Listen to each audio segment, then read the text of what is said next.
What is up, you awesome people? I know it's Monday, okay, but we can make it better, guys, by, well, talking about Vader. Talking about the moment he became a complete sociopath as a true Sith Lord should. He became his master, Darth Sidious.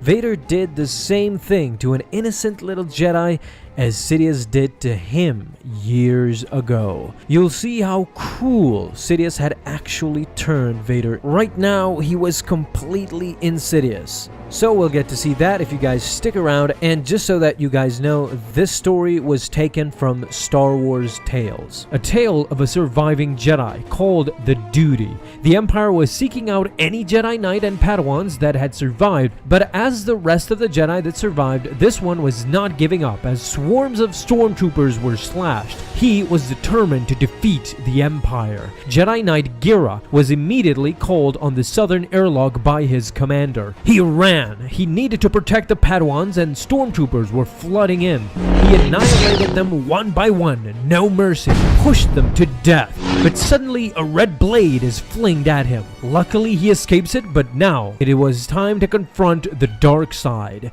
It was time to confront Darth Vader. The Sith Lord went at him immediately. He couldn't imagine the power of Vader. Slowly, as Vader was attacking him, Gira realized that he stood no chance against this mighty dark warrior, grabbed him by his hair and threw him to the wall. Vader was now beginning to probe.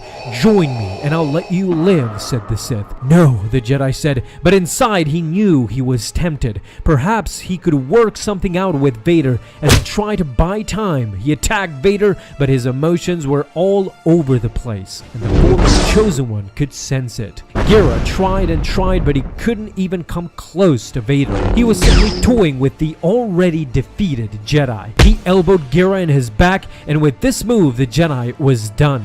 He fell to the ground, and Vader approached again. "It is over. But you do not have to die." Vader gave him a proposition. If he joins the Sith, Vader will let the Padawans live. Gira knew he was lying, but Vader insisted. What use has he to lie to him? Gira is already defeated, and if he joins the Sith, Vader swears that he will not harm anyone. With that said, Gira finally gives in. He gives Vader his hand and agrees to join him. Then he witnesses the ship escaping as his Padawans were inside. Vader tries to reassure Gira that the Padawans will not be shot down. The poor Jedi knew what he had done was wrong. Maybe one day he will face off against these Padawans, but today it was enough to know that he had saved them. Suddenly, the commander calls in, tells Gira to give him Vader.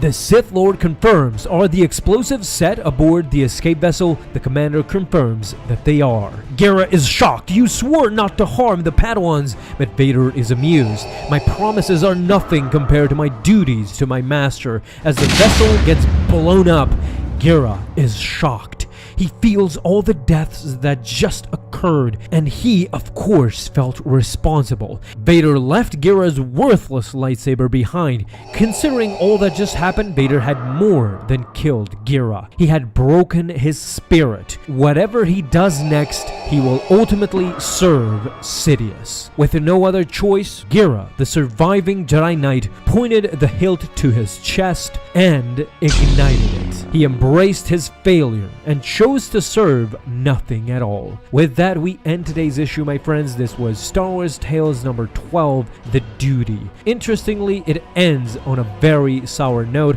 The good guys not only lose in this one, but are disheartened to the point where Gira doesn't want to live anymore. It shows you how much Vader had learned from his master and became insidious to the core, manipulating people literally to death. Tell me what you thought about this craziness down in the comments. If you enjoyed, guys, leave a thumbs up, hit that bell to get notified the moment a new video is up. Have an awesome day, my Star Wars friends, and may the Force be with you always.